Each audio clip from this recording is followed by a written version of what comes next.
Assalamualaikum warahmatullahi wabarakatuh. Perkenalkan, saya Ani Rahmawati, CGP Angkatan 9 dari STN 055 Jati Handap, Kota Bandung. Kali ini saya akan memaparkan tentang koneksi antar materi dari modul 1.1. Kesimpulan dan refleksi pemikiran dari Ki Hajar Dewantara. Kesimpulan dari pemikiran Ki Hajar Dewantara antara lain, pengajaran adalah bagian dari pendidikan. Pengajaran yaitu proses pendidikan dalam memberikan ilmu yang berfaedah untuk kecakapan hidup secara lahir dan batin. Sedangkan pendidikan adalah memberikan tuntunan terhadap segala kekuatan kodrat yang dimiliki anak agar mampu mencapai keselamatan dan kebahagiaan setinggi-tingginya baik secara manusia maupun anggota kelompok. Sedangkan pendidikan dan pengajaran adalah usaha dan persiapan untuk segala kepentingan hidup manusia, baik dalam hidup bermasyarakat maupun hidup dalam budaya yang arti seluas-luasnya.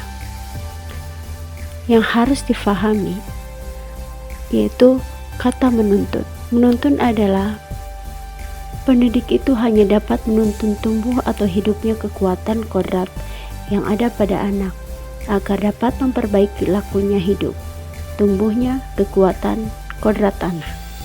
Manusia merdeka adalah manusia yang hidupnya lahir dan batin tidak bergantung pada orang lain, akan tetapi bersandar atas kekuatan sendiri. Mereka yang dimaksud di sini adalah merdeka lahir dan merdeka batin. Budi pekerti adalah kesadaran, perbuatan atau perilaku seorang berkaitan erat dengan karakter manusia. Budi pekerti bisa ditunjukkan dengan kebiasaan yang sederhana seperti bersikap sopan, membiasakan diri bertegur sapa, salam dan senyum, juga dengan membiasakan kata tolong, maaf dan terima kasih.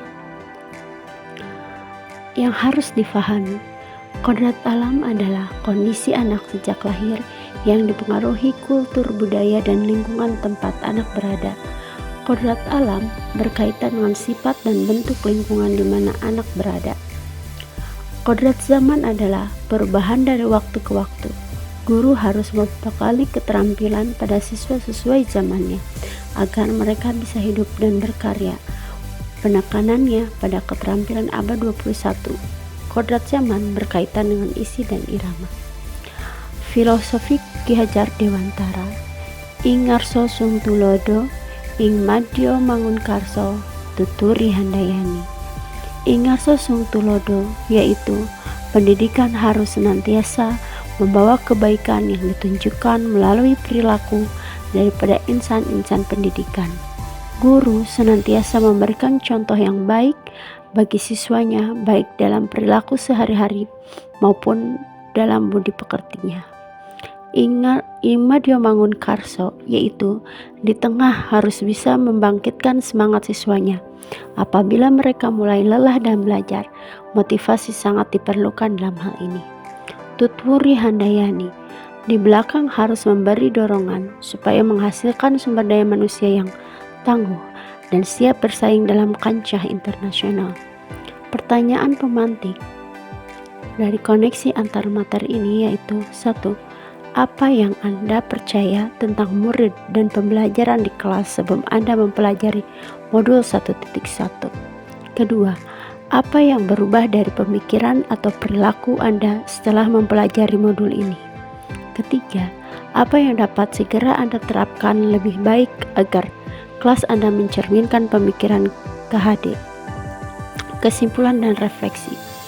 Apa yang saya percaya tentang murid dan pembelajaran di kelas sebelum saya mempelajari modul 1, yakni pertama, pembelajaran berhasil jika setiap murid mencapai kriteria ketuntasan minimal atau KKM.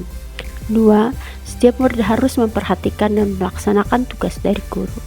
3. Murid berprestasi adalah murid yang pandai dan dapat mengikuti semua mata pelajaran dengan nilai yang baik. 4. Materi pembelajaran hanya didapat dari guru dan buku paket. 5. Selama kegiatan pembelajaran, siswa harus duduk dengan rapi dan tenang di bangku. Kesimpulan dan refleksi. Perubahan dari pemikiran atau perilaku saya setelah mempelajari modul ini adalah saya menyadari bahwa sebagai guru tugas saya adalah menuntun murid. Menuntun di sini mempunyai arti bahwa pendidik itu hanya dapat menuntun tumbuh atau hidup kekuatan kodrat yang ada pada anak-anak agar dapat memperbaiki laku hidup. Tumbuhnya kekuatan kodrat anak.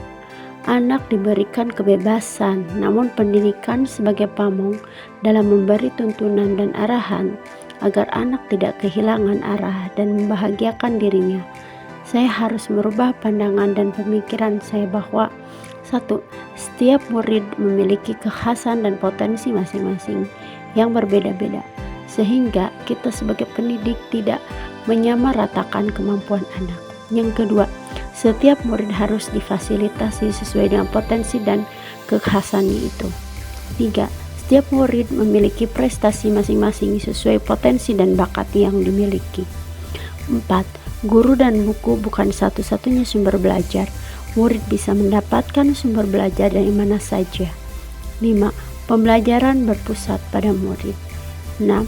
Kegiatan pembelajaran bisa dilakukan dengan berbagai cara, tidak hanya dengan duduk diam di bangku dan di dalam kelas.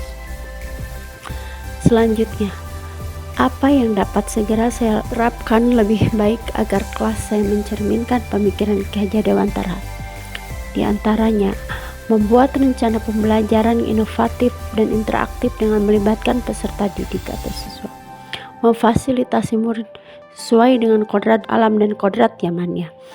Memposisikan diri sebagai fasilitator dalam kegiatan pembelajaran, memberikan kesempatan pada murid untuk memahami dan menggali potensi dirinya, menanamkan budi pekerti pada anak melalui pembiasaan positif, mengaplikasikan sistem merdeka belajar di kelas melalui P5, selalu menerima kritik dan saran dari murid dengan terbuka, melakukan refleksi setiap selesai kegiatan pembelajaran.